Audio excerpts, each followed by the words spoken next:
안녕하세요. 저는 30대 중후반 나이에 인테리어 목수 일을 하고 있는 남성입니다. 이전에는 이동할 때 라디오만 듣곤 했는데, 최근에 들어온 저희 목공팀 막내 때문에 이곳을 알게 되었습니다. 그러다가 부침성 좋은 막내가 제 결혼 이야기를 듣더니 완전 이곳에 보낼 만한 사연으로 적격이라며 제 사연을 한번 보내보라고 하더군요. 아주 말 못할 이야기도 아니고 제 주변 분들이나 거래처 분들도 아는 사연이라 옛날에 라디오 사연 보내는 것처럼 보내보면 재밌을 듯 싶어 몇 자 끄적여 봅니다. 혹시나 싶어 미리 말씀드리지만 이 이야기는 제가 결혼하며 벌어진 이야기고 직접 겪었던 실화입니다. 우선 제 전반적인 인생을 설명하자면 저는 크게 남들과 다를 것 없는 평범하고 단란한 가정에서 자랐습니다. 저희 아버지께서는 내장 목수이셨어요. 가난했던 집안 형편 때문에 학교를 중퇴하셔 일찍이 일을 배우셨던 아버지께서는 처음으로 일을 시작하게 된 곳이 목재를 취급하던 건축 제재소였다고 합니다. 그리고 그곳에서 일을 하시다 자주 드나들던 기공들과 친분을 쌓으셨다고 해요. 아무래도 실력으로 벌어먹고 사는 직업이다 보니 당장은 제재소에서 버는 것만 못하겠지만 기술만 익힌다면 큰 돈을 벌 수 있다는 말에 아버지께서는 기공들을 따라 나서게 되셨죠. 그렇게 시작하게 된 일로 서울로 상경하게 되셨고 어머니를 만나 서울에서 터를 잡아 제가 태어나게 되었던 겁니다. 당시 목수나 기술직은 다 노가다 막일이라는 사회의 주변 시선과 달리 아버지께서는 목수라는 직업에 큰 자부심을 가지고 계셨습니다. 요즘은 그래도 많이 개선되었다지만 아직도 건축기술자, 노동자라고 하면 몸 쓰는 일이라고 부정적인 인식이 강한데 예전에는 더 심했을 테니 말이죠. 월급처럼 일정한 금액을 벌지는 못하지만 완성도와 자신이 흘린 땀만큼 벌이가 되었기에 열심히 일하셨던 아버지께서 매달 가정으로 가져다 주시는 돈은 적지 않았습니다. 거기다 여러 건축 현장을 다니시면서 웬만한 부동산들만큼 정보를 빠르게 알 수 있었던 아버지께서는 부동산 투자로도 꽤 성공을 하셨죠. 그래서 아버지께서는 제가 자신의 일을 이어갔으면 하셨어요. 가업처럼 말이죠. 사실 이쪽 계통의 일들이 도제 형식이라 제대로 모든 노하우나 기술을 배운다는 게 가족, 친인척이나 지인이 아니면 쉽지가 않았거든요. 목수는 그 중에서도 고급 기술에 속하는데 어디 나가서 배우려면 남의 보조나 하다 시간을 버리는 게 태반입니다. 그러니 아버지 입장에서는 어렵게 배우신 기술을 자식에게 거저 물려주고 싶으셨겠죠. 경제적인 성공도 보장되어 있었고요. 어머니께서는 제가 평범한 직장인이 되길 바라셨지만 아버지의 강한 뜻으로 저는 중학교 때부터 방학을 시작하면 아버지를 따라 현장에 종종 나가곤 했습니다. 학업을 아주 포기한 건 아니었지만 학교 생활을 하면서 억지로 공부하고 있던 저는 아버지를 따라 현장을 다니는 게 더 재미있고 좋았어요. 그렇게 고등학교를 졸업하자마자 저는 아버지를 따라 정식으로 목수 일을 하게 되었죠. 매번 방학 때마다 아버지를 따라다녔기에 남들보다는 수월하게 배우겠다는 생각과 다르게 막상 직접 일을 해보니 첫날 일을 마치고 온몸이 쑤셔왔습니다. 그때는 요령도 없고 모든 힘으로 해결하려고 하니 뭘 하나 하더라도 쉽게 넘어가는 일이 없었습니다. 그래도 아버지 밑에서 쉬지 않고 계속 배우다 보니 몇 년 뒤에는 저와 아버지가 나눠서 일을 뛰어도 될 만큼 제가 성장하게 되었습니다. 그렇게 저는 목수가 되어갔고 일찍이 제 진로에 대해서 빨리 방향을 잡게 해주신 아버지께 감사했어요. 또래에 비해서 큰 돈을 벌고 있다는 것도 많은 부분을 차지했지만 다른 무엇보다 공사건을 하나씩 제 손으로 완성시킬 때마다 저에게 느껴지는 만족감이 너무 좋았습니다. 물론 결과물을 보고 좋아해 주시는 고객분들을 보며 뿌듯함도 느꼈고요. 아버지께서 왜 그렇게 자신의 직업에 자부심을 느끼시는지 저도 비로소 알게 되었죠. 그러다 어느 정도 연차와 경력이 쌓인 저는 결국 아버지 밑을 나와 저 혼자 일을 하게 되었습니다. 물론 나중에도 아버지와 일을 도와가면서 하기는 했지만요. 그렇게 아버지 밑을 나온 저는 이전보다 더 열심히 살았습니다. 제 실력을 인정을 받기 위해서 일만 하고 살다 보니 제대로 된 연애 한 번을 못했습니다. 쉬는 날이 없는 건 아니었지만 아무래도 제 직업 특성상 여자를 만날 일도 없었고 연애도 쉽지가 않았어요. 공사가 잡히면 다른 작업들과 일정을 맞춰야 하다 보니 당장 한 달 일정을 예상하기도 힘들었고 큰 돈이 되는 공사의 경우 지방까지 쫓아내려가서 일을 하다 보니까요. 거기다 현장에서 일을 시작하면 연락도 잘 되지 않으니 어릴 적에는 소개받은 여자들에게도 모두 퇴짜를 맞곤 했습니다. 젊었을 적에도 연애가 쉽지 않았는데 나이가 들면 들수록 그런 기회는 적어졌습니다. 게다가 나이 들어서 만나려고 했던 여자들은 제대로 된 여자들이 없었어요. 제 주제에 이것저것 따지는 것도 아니었고 사람만 괜찮으면 되는데 어쩐지 항상 이상한 여자들이 꼬이더라고요. 목수일 한다고 다들 저처럼 결혼이 어려운 것도 아니고 다른 사람은 다들 잘만 만나고 연애해서 결혼까지 하는데 몸 멀쩡한 아들놈은 뭐가 모자란지 결혼을 못하고 있으니 부모님 걱정도 이만저만이 아니었어요. 그렇게 넋놓고 있던 저도 제 주위 친구들까지 한두 명씩 결혼을 하다 보니 점점 현실이 피부에 와닿기도 하고 조급해져 갔습니다. 그러다 제 마음에 쏙 드는 여성을 만나게 되었습니다. 그날은 친구 결혼식이 끝나고 난 뒤 다른 친구들과 가볍게 맥주를 먹고 있었어요. 제대로 된 연애도 못 해본 저를 알고 있던 친구들은 자기 일 마냥 안타까워했어요.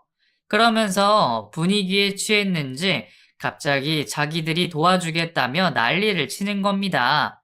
저는 부탁도 하지 않았는데 말이죠. 그 바람에 대뜸 그 술집에서 비슷한 인원을 가진 여성분들을 찾아 합석을 했고 그때 서영이를 처음 만나게 되었죠. 제 친구들과 떠들고 있는 다른 여성과 달리 조용하게 앉아있던 서영이는 뭔가 묘한 매력을 가지고 있었어요. 외모가 전부는 아니라 하지만 신비한 분위기와 매력적인 외모를 가진 서영이에게 계속 눈이 가더군요. 친구들이 넣어주는 펌프질에 저마저도 기대감에 부풀었는지 저도 그런 서영이와 좋은 인연이 될 수도 있다고 생각했죠. 그러다 서영이가 유학을 하다 중간에 한국으로 왔다는 이야기를 듣게 되었습니다. 유학이라니 톱밥 냄새 맡는 저와는 너무 먼 얘기였습니다. 그러면서 저와는 다른 세상에 있는 사람이라고 생각이 들더라고요. 서영이에게 풍기는 분위기만 해도 저 같은 놈이 쉽게 접근하기 어려울 것 같은데 유학까지 갔다 온 걸 보면 분명 있는 집 자식이라고 생각이 들었거든요. 그렇다고 제가 모자라다는 것은 아니었지만 그래도 따님 유학까지 보내신 집안에서 목수 사위를 반기실 것 같지는 않았어요. 그래서 괜한 기대감을 거는 대신 그냥 친구들과 어울려 잠깐의 즐거운 시간이나 보내자 마음먹었죠. 그런데 친구들은 제 속도 모르는지 그 중에서 유일하게 남자친구가 없던 서영이를 저와 계속해서 이어주려고 하는 겁니다. 지석이 정말 좋은 남자라니까요. 제가 친구라서 괜히 없는 말 지어내는 게 아니고 있는 사실 그대로 이야기하는 거예요. 근데 왜 아직까지 연애 한 번 못 해봤어요? 얘가 20살 때부터 일을 해왔거든요? 우리들은 부모님한테 용돈 타다 쓰고 있을 때 지석이는 이미 자기 앞가림 하면서 군대에 가는 친구들 용돈 줄 만큼 열심히 살았어요. 우리였으면 그 돈으로 놀거나 사치하기 바쁠 텐데 그 돈도 다 모으고 투자하고 대단하지 않아요? 성격 좋지, 자가로 된 집 있지, 차 있지, 매달 돈 잘 벌지. 연애는 물론이고 결혼할 때까지 다 된 신랑감이라니까요. 내가 여자라면 지석이한테 먼저 결혼하자 할 텐데. 서영 씨, 지석이 어때요? 글쎄요, 친구분 말만 들으면 정말 좋은 남자겠죠?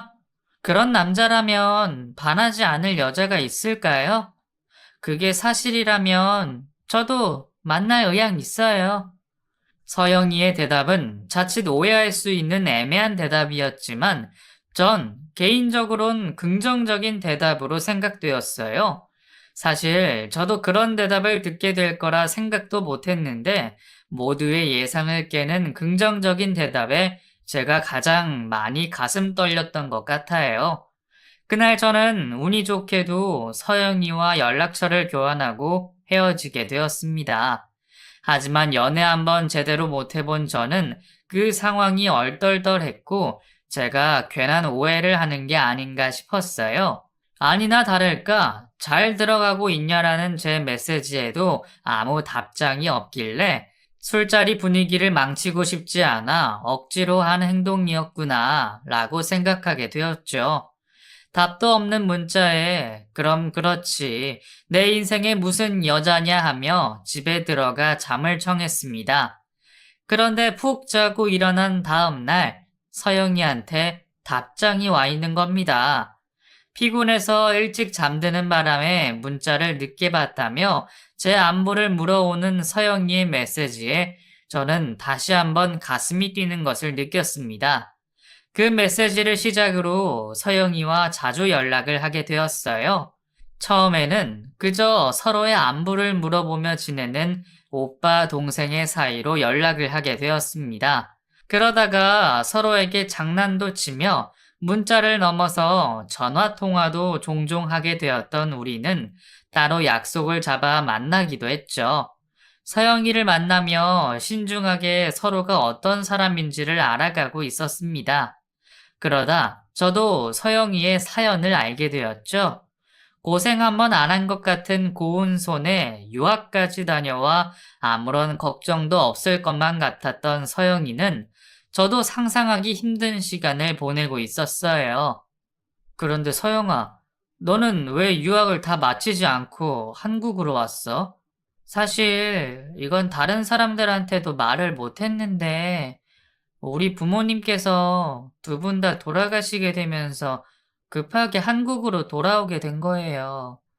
갑작스러운 일이라 아무런 대책도 없었는데 더 이상 유학을 지원해 줄 사람도 없었고 부모님까지 돌아가시니까 외국으로 돌아갈 용기가 나지 않더라고요. 안 그래도 힘든 유학 생활을 저 바라보시는 부모님 때문에 버티고 있었는데 그런 일까지 생기니까 별 의욕도 생기지 않았고 저도 그냥 한국에서 새 출발하고 싶었어요. 미안해, 서영아. 나는 너한테 그런 일이 있는 줄도 모르고, 내가 괜한 이야기 꺼냈구나. 서영이는 유학 생활을 하던 중 부모님 두 분께서 사고를 당하시게 되어 급하게 한국으로 돌아왔다고 했어요. 그렇게 사고로 부모님 두 분을 잃은 뒤 경제력을 잃고 어렵게 생활하게 되었던 서영이는 낮에는 아르바이트를 하고 밤에는 공부를 이어가며 열심히 생활하는 여성이었습니다. 아무렇지도 않게 자신의 상황을 저에게 담담히 이야기해주는 서영이가 안타깝기도 하고 대견스럽기도 하더군요. 과연 저라면 서영이처럼 꿈을 놓지 않으며 계속해서 앞으로 헤쳐나갈 수 있을지 쉽지 않을 선택을 묵묵히 해나가고 있는 서영이가 참 강한 아이라고 생각되었죠. 저는 그런 서영이에게 잠시 기대어 쉴 수 있는 나무 같은 존재가 되길 바랬어요. 그저 서영이가 힘들 때면 옆에서 묵묵히 이야기를 들어주며 있다 보니 어느새 저와 서영이는 서로 사랑을 하는 사이가 되어 있었습니다. 저는 서영이에게 고마운 것이 참 많았습니다. 저를 있는 그대로 알아주고 인정해주는 것도 좋았지만 무엇보다 제 사정을 이해해주는 것이 참 고마웠어요. 다른 여자들과 달리 서영이는 제가 일을 하는 동안 연락이 되지 않는다는 이유로 재촉을 하거나 섭섭함을 표현하지 않았어요. 오히려 일을 하는 동안 제가 어디 한 곳이라도 다치지 않을까 매번 걱정하는 모습을 보여줬습니다. 부모님을 제외하고 처음 받아보는 누군가의 응원과 걱정이 참 기분이 좋았어요. 그러면서 처음과 달리 시간이 흐를수록 제가 서영이에게 기대고 의지하는 시간이 많아졌습니다. 새침하고 개인주의 성향이 강할 줄 알았던 첫인상과 달리 서영이는 배려심이 넘치는 여자였습니다. 제가 연애를 제대로 해본 것은 아니지만 겨우 한 번 만나는 선이나 소개팅 자리에서도 늘 자기 위주로만 생각하는 여자들만 봐왔었는데 서영이는 데이트를 할 때에도 제 생각을 먼저 해줬죠. 처음에는 제가 나서서 서영이를 맞춰주려 했지만 어느새 서영이가 제 취향과 스케줄에 맞춰주고 있었죠. 지금이야 혼자 지내느라 형편이 빠듯하다지만 평생 넉넉하게 살아왔으니 해본 것도 많고 모자람 없이 자랐을 텐데도 비싼 선물 한번 바라는 법이 없고 늘 작은 것에도 고마워하곤 했어요. 그런 서영이의 털털하고 진솔한 모습들을 계속 보게 된 저는 서영이와 오래도록 함께하고 싶었고 가능하다면 평생 곁에 있고 싶다는 생각을 하게 되었죠. 그러던 도중 제게 견디기 힘든 일이 벌어지고 말았습니다. 예고도 없고 너무 갑작스럽게 어머니께서 자동차 사고로 돌아가시게 되었던 거죠. 미처 마음의 준비를 할 사이도 없이 겪어야 했던 어머니의 죽음은 저에게 도저히 받아들이기 힘든 슬픔으로 다가왔습니다. 아버지께서는 어찌 버티고 계셨지만 저는 정신마저 차리지 못하고 있었어요. 당장 하루를 살아가기도 힘겨울 만큼 고통을 받던 저에게 서영이가 많은 힘이 되어줬습니다. 주변 친인척분들이 몇 없으셔서 어머니 장례를 치는 동안 조문객들을 맞이하는 걸 난감해할 때 서영이가 접객실에서 조문객분들을 맞이하고 음식 접대하는 것을 도와줬죠. 그때는 정식으로 아버지에게도 인사를 올리기 전이라 그런 자리가 불편할 텐데도 불구하고 서영이는 어머니 장례를 치르는 내내 떠나지도 않고 제 옆에 있어줬어요. 서영아, 너무 고마워. 네가 이렇게까지 안 도와줘도 되는데 괜히 너까지 힘들게 한 것 같아서 너무 미안하다. 고생 많았지? 내가 나중에 꼭 보답할게. 미안해. 무슨 말이야, 오빠. 오빠 어머니면 나한테도 어머니 되는 분인데 가시는 길 내가 조금이나마 도움이 되어야지. 왜 자꾸 미안하다는 말만 해. 힘들 텐데 나한테까지 그렇게 미안해하고 고마워하지 마. 오빠였어도 똑같이 했을 거야. 안 그래? 스스로는 힘들고 어려웠을 일임에도 자기는 당연하다는 듯 고마워하지 말라는 서영이의 말에 저는 커다란 감동과 왠지 모를 믿음을 가지게 되었습니다. 좋을 때보다 힘들 때 함께하고 힘이 되는 사람이 평생의 반려자라는 말이 생각났었죠.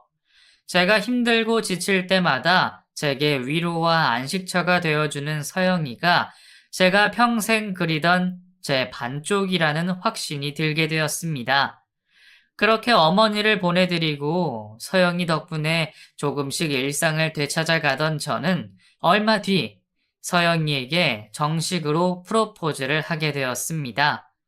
저를 물심양면 챙기는 서영이도 분명 틀림없이 나와 같은 마음일 거라고 생각했습니다.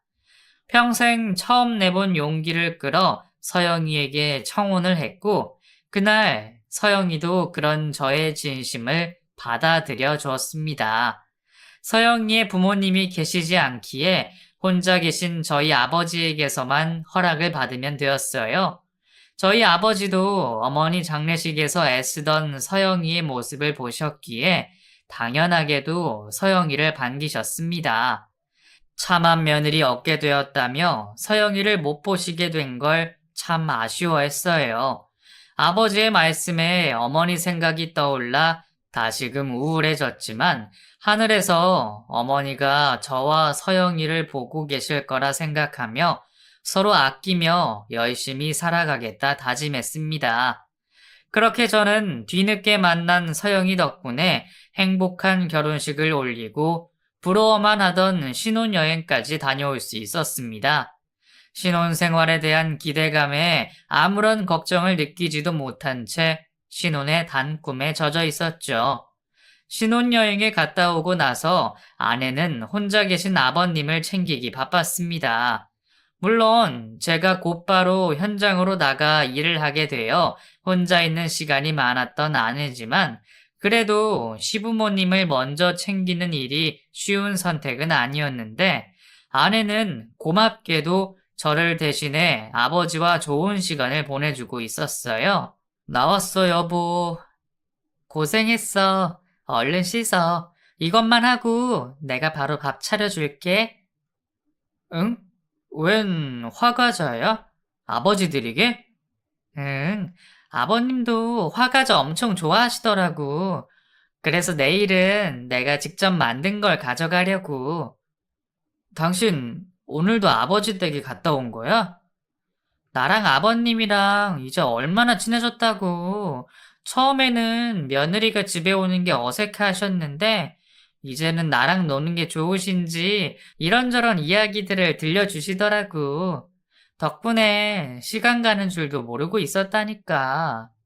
아내가 저와 아버지에게 신경을 써주는 만큼 저도 아내에게 도움이 되는 사람이 되고 싶었습니다. 신혼을 즐기고 싶어 곧바로 아이를 가질 생각이 없던 저희 부부였기에 저 나름대로 아내를 도와줄 방법을 찾고 있었어요. 처음에는 끝마치지 못한 공부를 도와주려고 생각을 했죠. 그런데 아내가 먼저 저에게 다른 제의를 하더군요. 내가 집에 있으면서 생각을 해봤는데, 당신이 일하러 가면 남는 시간도 많으니까 내가 디저트 가게를 해봤으면 하는데, 당신은 어떻게 생각해?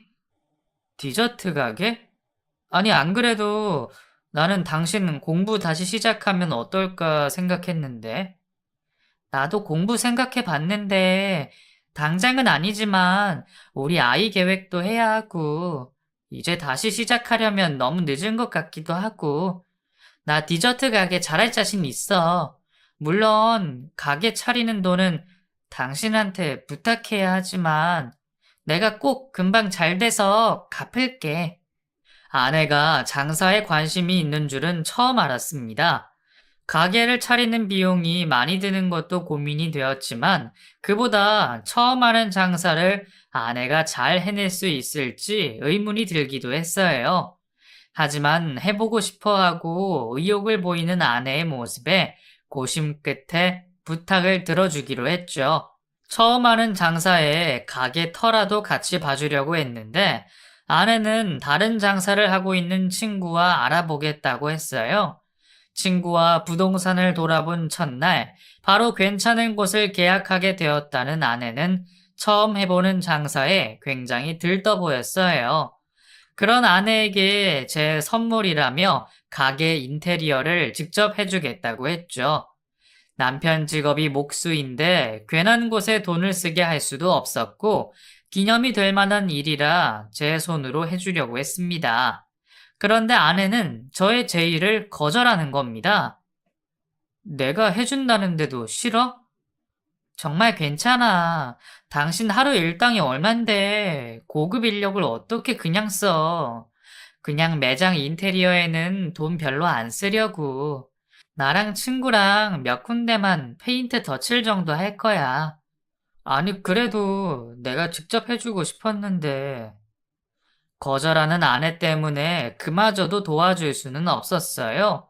처음 장사하는 아내가 여러모로 걱정되기도 했지만, 그래도 이왕 시작하고 밀어주기로 한 거, 저도 아내를 전적으로 믿기로 했죠.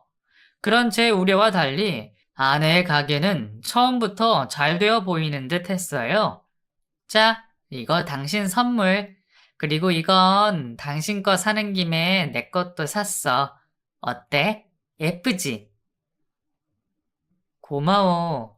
근데 너무 무리하는 거 아니야? 원래 처음에는 오픈발이라고 웬만하면 다 잘 된다고 하던데. 자, 봐봐. 여기 SNS에 벌써 맛집이라고 올라와 있지? 벌써 이 정도면 게임 끝이라니까? 아, 내일 당신 일 끝나면 한번 가게로 와. 내가 가게도 구경시켜주고 디저트도 맛보여줄게.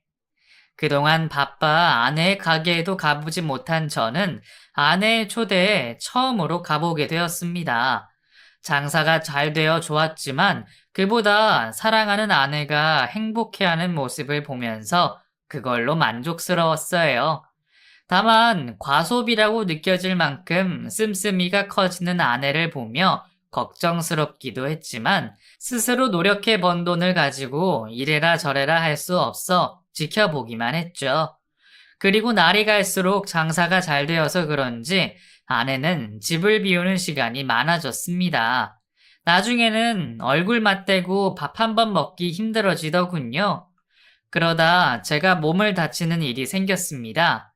일을 쉴 정도는 아니었지만 결혼을 하고 난 뒤 아내와 많은 시간을 보내지 못한 것 같아 이참에 집에서 좀 휴식을 취하기로 했습니다.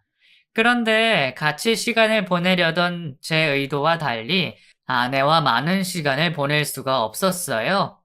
다른 집들은 개인 사정이라면서 며칠 쉬는 집도 있는데 나 쉬는 며칠만 당신도 쉬면 안 돼? 안 돼. 아직 가게 자리 잡은 것도 아닌데 어떻게 그래. 빨리 돈 벌어서 당신한테 가게 차림 비용 갚아야지. 에이, 부부끼리 뭘 빌리고 갚아. 그냥 내가 해준 걸로 쳐. 그래도 어떻게 입을 싹 닫아. 나도 내 힘으로 해보고 싶어서 그래. 그러니까 조금만 기다려줘. 내가 가게만 잘 되면 당신 몇 배로 행복하게 해줄 테니까. 가게가 잘 되는지 아내는 무척 바빴습니다. 가게를 마치고 돌아온 다음에도 내일 판매할 디저트 반죽 준비를 해야 한다며 늦은 밤 다시 가게로 가곤 했어요. 예상과 다른 현실에 김이 새기도 했지만 아내가 원하던 장사가 잘 되는 것 같아 기분은 좋았습니다. 그렇게 무료한 휴가를 지내고 있을 때 옆집에 새로운 아주머니께서 이사를 오셨어요. 안녕하세요. 오늘 옆집에서 이사 왔는데 떡 좀 드시라고요. 감사합니다. 우와, 요즘에 이사 왔다고 떡 주시는 분들 별로 없는데, 잠시만요. 그릇 돌려드릴게요. 그렇게 처음 뵙게 된 아주머니와 며칠 동안 마주치며 인사를 하다 보니 몇 마디 이야기를 나누게 되었습니다. 그거 버리려고요? 이리 줘요. 몸도 불편한 것 같은데. 괜찮은데, 감사합니다. 그런데 혼자 살아요? 마주칠 때마다 혼자 있길래. 아니요. 아내가 가게를 해서요. 저도 일하는데 다쳐서 잠시 집에서 쉬고 있어요. 그랬구나. 내가 조심해야겠네. 요즘 여자들은 이런 호의 보내면 오해하기 십상이니까요. 그럴 리가요. 저희 아내는 마음이 넓어서 그런 건 다 이해해 줄 거예요. 그런데 아주머님 남편분은요? 난 이혼했어요. 아, 죄송합니다. 제가 그런 줄도 모르고 일부러 그런 것도 아닌데요. 벌써 몇 년 돼서 아무렇지 않으니 개의치 마요. 그럼 다음에 봬요. 괜한 말을 해서 제가 실례를 한 것 같았어요. 그래도 요즘 보기 힘든 넉넉한 인심에 이웃집 분을 두게 되어서 다행이라 생각했습니다. 아내에게도 좋은 이웃이 생겼다며 옆집 아주머니와 있었던 이야기를 했어요. 다음에 같이 만나면 서로 소개를 시켜야겠다 했죠. 그런데 아내는 우연히 마주친 옆집 아주머니를 보곤 마치 못 볼 사람을 본 것처럼 소스라치게 놀라더니 서둘러 자리를 피하는 겁니다. 상황을 이해하기 어려웠던 저는 제가 모르는 불미스러운 일이라도 있었나 싶어 아내에게 물어봤지만 아내는 도통 대답을 하지 않았어요. 그러던 아내가 갑자기 이상한 요구를 해왔죠. 여보, 우리 이사 가면 어때? 이사? 우리 여기 온 지 얼마 되지도 않았어. 갑자기 왜 그래? 아니, 나 가게도 그렇고, 이런 조용한 동네보다는 신도시 쪽이 나을 것 같아서. 그리고 우리 곧 아이도 가질 건데, 그러면 그쪽이 더 좋지 않겠어? 여기 아파트들 많아서 애들도 많고 학교도 많은데 뭘. 신도시보다 여기가 더 낫지. 사실 내가 너무 갑갑해서 그래. 내가 트인 곳에서만 살다가 아파트 숲 같은 곳에 사니까 심장도 조여오는 것 같고, 이러다 공황장애라도 생길 것 같아서. 아니, 그래도 이제 막 이사 와서 바로 또 이사 가기에는 무리라. 오빠는 날 위해서 그 정도도 못해? 그래, 그럼. 어디 나 죽고 나서 그때 가서 후회해봐. 아니, 서영아, 무슨 말을 그렇게 해? 됐다고. 내가 혼자 살빵이라도 구하던가 알아서 할 테니까 신경 쓰지 마. 저는 갑작스러운 아내의 이사 요구가 이해가 되지 않았어요. 분명 몇 달 전만 해도 서울에 자가가 생겼다며 좋아하던 아내였어요. 그런데 갑자기 말도 안 되는 여러 핑계를 대며 이사를 요구하니 저도 참 난감했습니다. 대체 갑자기 왜 그러는지 알 수가 없었죠. 그런 아내와 말다툼이 있고 나서 얼마 지나지 않았을 때였습니다. 머리를 식힐 겸 혼자 잠시 산책을 갔다 돌아오니 옆집 아주머니께서 망설이듯 저희 집 현관 앞에 서 계셨습니다. 아주머니, 뭐 필요하신가요? 저 다름이 아니라 여기서 이야기할 건 아닌 것 같아서요. 제가 잠깐 들어가도 될까요? 저에게 할 이야기가 있다는 아주머니께서는 굉장히 초조하신 모습이었습니다. 도대체 무슨 일인가 싶어서 우선은 집으로 아주머니를 들였습니다. 그런데 아주머니께서는 무례하다고 생각이 들 정도로 집을 샅샅이 보고 있었습니다. 거실까지 확인하는 건 이해할 수 있었는데 우리 부부의 안방까지 들어가려는 모습에 제가 제지할 수밖에 없었어요. 왜 이러세요? 아무리 그래도 안방까지 들어오시려는 건 너무하신 거 아니에요? 미안해요. 제가 저 여자 얼굴을 보니까 확신을 해야 할 것 같아서. 저 여자 과거 다 알고 결혼하신 거예요? 네? 아까부터 저한테 왜 그러신 거예요? 저 여자라뇨. 말이 너무 심하시네요. 당장 집에서 나가주세요.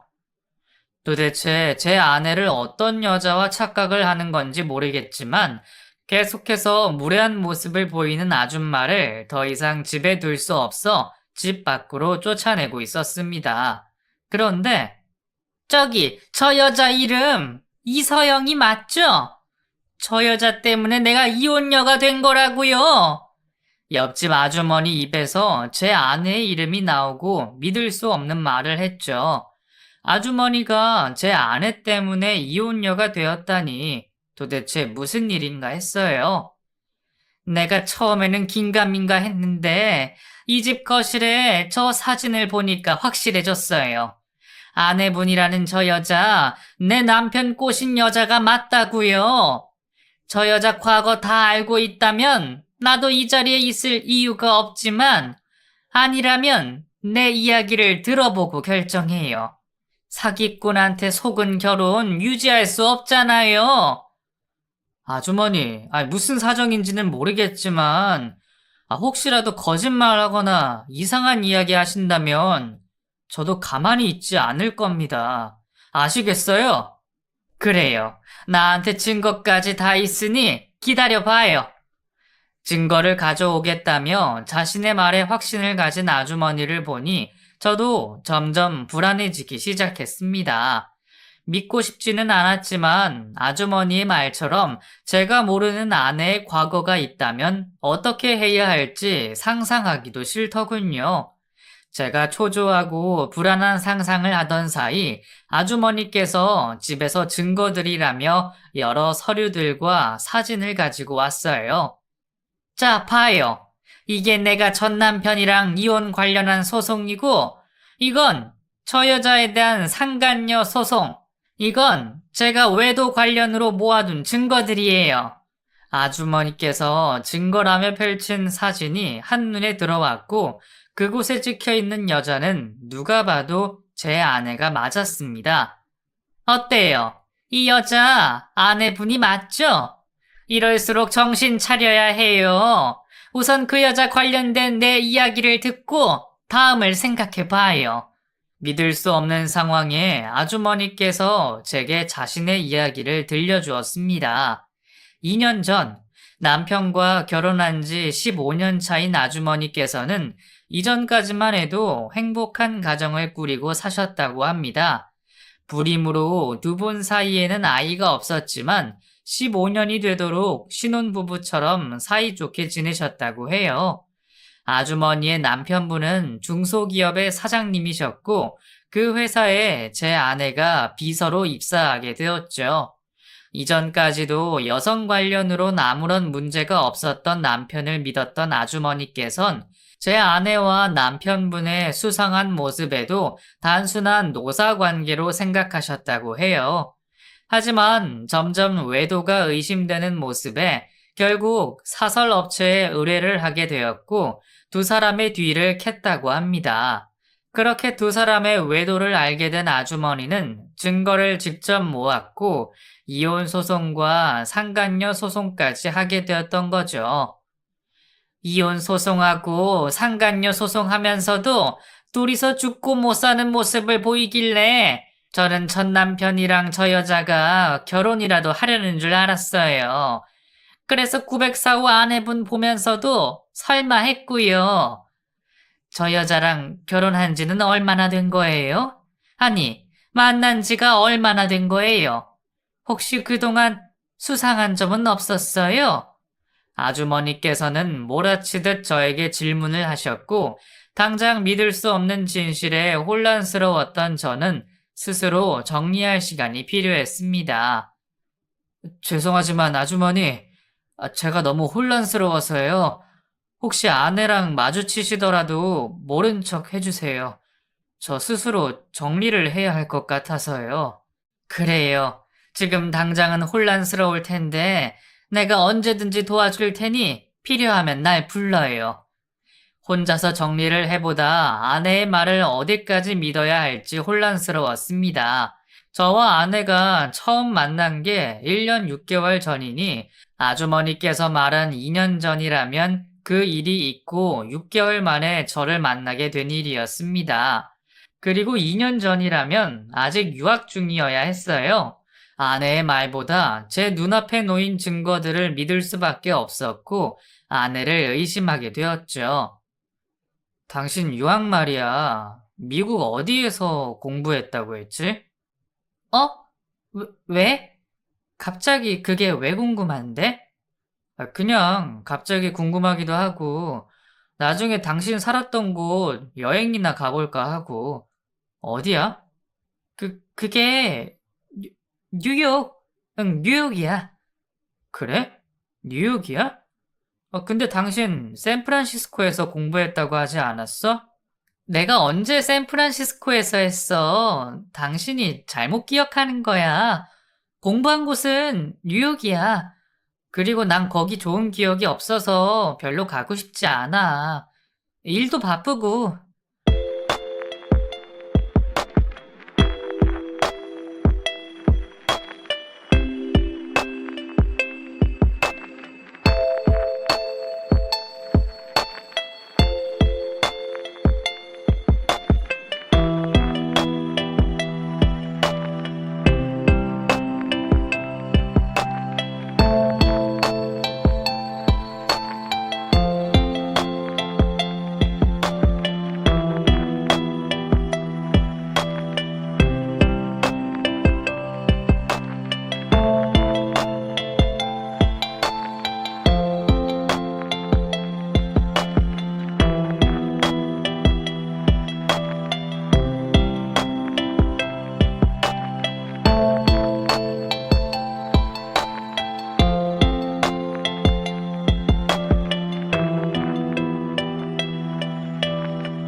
유학 시절 살았던 곳을 묻는 제 질문에 당황하는 아내는 처음에 저에게 말했던 지역과 다른 곳을 이야기했어요. 한창 추운 겨울날을 맞아서 과거 자신이 따뜻한 지역에서 있었다며 그곳의 날씨를 그리워했거든요. 그것 말고도 제가 은근슬쩍 물어보는 질문마다 기억과 다른 이야기를 하는 아내를 믿을 수가 없었습니다. 하나씩 확인해 보고 싶었던 저는 다음날 연락 없이 아내의 가게를 방문했습니다. 가게에는 어쩐 일인지 아내가 보이지 않았어요. 직원으로 보이는 분을 붙잡고 아내의 행방을 물어봤더니 저에게 정색을 하는 겁니다. 여기 사장님 어디 갔나요? 네? 손님, 뭐 때문에 그러시는 거죠? 이상한 사람은 아니고요. 제가 여기 사장 남편 되는 사람이에요. 잠깐 들렸는데 아내가 보이지 않아서요. 저기 무슨 착각하시는지 모르겠는데 제가 여기 사장인데요. 네? 그럴 리가요. 여기 이서영 씨 가게 아니에요? 저 이서영 씨가 누군지도 모르고요. 제가 여기 2년 넘게 장사하고 있는 곳이거든요. 아니, 죄송한데요. 저번 달 21일에 제가 여기에 있었는데, 저번 달이요? 혹시 단발의 여성분이요? 그날 그분께서 여기 가게 통째로 대관하셨어요. 저희가 종종 대관비를 받고 빌려드리거든요. 알고 보니 아내는 가게를 차리지도 않고 남의 가게를 대관해서 저를 감쪽같이 속였던 겁니다. 그렇다면 매일 이 여자는 어디를 나갔던 것이고 지금은 어디에 있는 건지 너무 궁금했어요. 아내의 뒤를 밟기로 한 저는 집에 돌아가 모른 척 하기로 했죠. 가게 일이 바빴다며 천연덕스럽게 거짓말을 하는 아내를 보니 놀랍기보다 무서워지더군요. 어쩜 얼굴색 하나 변하지 않고 정말 가게에 있었던 것처럼 그날 하루 있었던 일을 이야기하고 있으니까요. 다음날 아내의 뒤를 따라가 보니 제가 처음 본 친구들과 만나고 있었습니다. 하루 종일 PC방과 카페, 쇼핑 등 디저트 카페와는 전혀 상관없는 생활을 하더군요.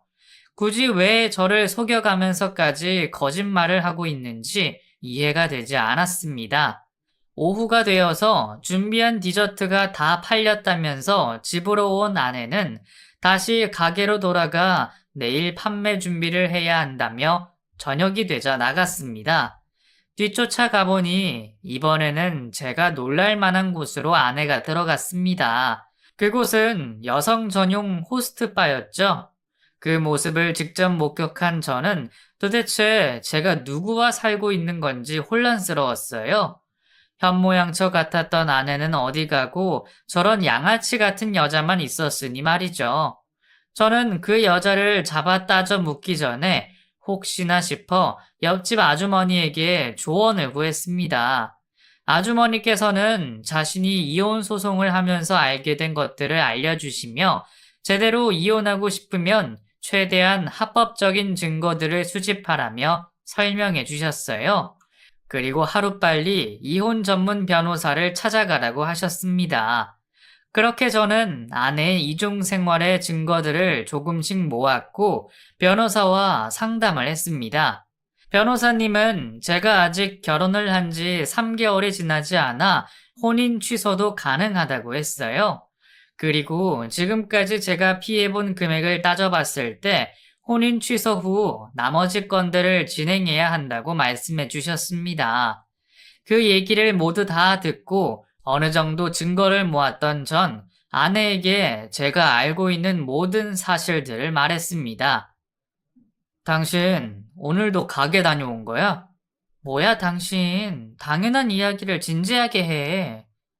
나 당신 가게 갔었는데 거기 사장님 이야기는 다른 이야기를 하시던데?